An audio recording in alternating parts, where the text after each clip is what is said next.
Lift అంటే గల్లీ గల్లీలే కొట్టాలి. అప్పుడప్పుడే మెయిన్ రోడ్డుకి వస్తాం. కాబట్టి ప్రెజెంట్ అయితే గల్లీలో వరకు అయితే 30 టు 40 లోనే కొడుతున్నాం. అంతకన్నా స్పీడ్ వెళ్ళదు. కానీ కొన్ని కొన్ని లాంగ్ సైడ్లే కొట్టాలి, మాకు ఎక్కువ 30 40 సరిపోదు అనే వాళ్ళకైతే ఈ వెహికల్ అయితే తీసుకోకండి. బిలో తక్కువ అనుకున్న వాళ్ళైతే ఇది తీసుకోండి. 40లోన 30లోన తీసుకున్న వాళ్ళు నార్మల్గా అయితే తప్పదు అనుకుని తీసుకోవచ్చు.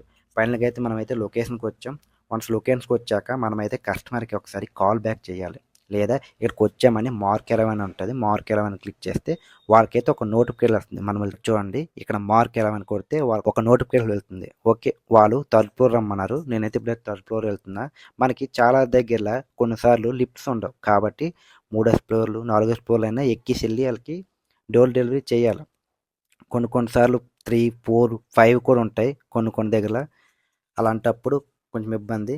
మీరు ఒకసారి వాళ్ళకి కాల్ చేస్తే కొందరు లిఫ్ట్ ఉంటే ప్రాబ్లం లేదు, లిఫ్ట్ మీద వెళ్ళిపోవచ్చు. లిఫ్ట్ లేకపోతే కొన్నిసార్లు ఇబ్బంది. ఎక్కువ సార్లు పడితే మనం ఒక రోజు మొత్తం పనిచేస్తాం కాబట్టి ఇబ్బంది ఉంటుంది. అయినా తప్పదు. ఎందుకంటే ఒక ఆర్డర్ మిస్ అయిందంటే మనకు ఒక 30 టు 20 మినిట్స్ అయితే మిస్ అయిపోతుంది. మన స్టోర్కి వచ్చి ఆర్టీఓ కొట్టి వాళ్ళకైతే ఆ ఐటెం అయితే ఇవ్వాలి. అంతలోనే మనకు టైం వేస్ట్ అవుద్ది. అందుకే చాలా వరకు గిఫ్ట్ లేకపోయినా ఎక్కిసి ఇచ్చేస్తారు.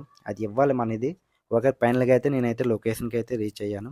ఇక్కడ ఇచ్చేటప్పుడు ఫొటోస్ తీసుకోవాలి. ఫొటోస్ తీసుకొని ఒకసారి పేరు అడిగి కన్ఫర్మేషన్ చేసుకోండి. పేరు కరెక్ట్గా ఉందంటే వాళ్ళకైతే ఐటెం ఇచ్చేవాలి. ఇదైతే అంటే సిఓడి పని. సిఓడి అంటే క్యాష్ ఆన్ డెలివరీ అనమాట. వీళ్ళకాడ అయితే నేను ఇప్పుడు మనీ తీసుకొని వీళ్ళైతే అమౌంట్ ఇచ్చారు. వన్స్ అమౌంట్ ఇచ్చిన తర్వాత ఒకసారి చెక్ చేసుకున్న అంతా ఓకే అయితే మనకి ఇక్కడ చూడండి, ఇక్కడ టేక్ ఏ క్యాష్ ఉంది, అలా కొడితే మనం మనీ తీసుకున్నట్టు. లేదు వాళ్ళు స్కాన్ చేస్తాం అనుకుంటే క్యూఆర్ కోడ్ అని ఉందా, దాన్ని క్లిక్ చేస్తే ఒక ఇలాంటి బార్ కోడ్ అయితే ఓపెన్ అవుద్ది. దాన్ని వాళ్ళు స్కాన్ చేస్తే డైరెక్ట్గా జెప్టో అకౌంట్కి వెళ్ళిపోద్ది. మనం అమౌంట్ తీసుకోవచ్చు. ఇలా మనం టేకే క్యాష్ తీసుకుంటే మళ్ళీ మనం కట్టుకోవాలి. మనకి ఇంత లిమిట్ అని ఉంటుంది.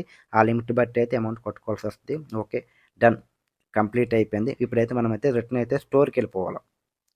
ఇప్పుడైతే మనం రిటర్న్ స్టోర్కి వెళ్ళిపోతాం.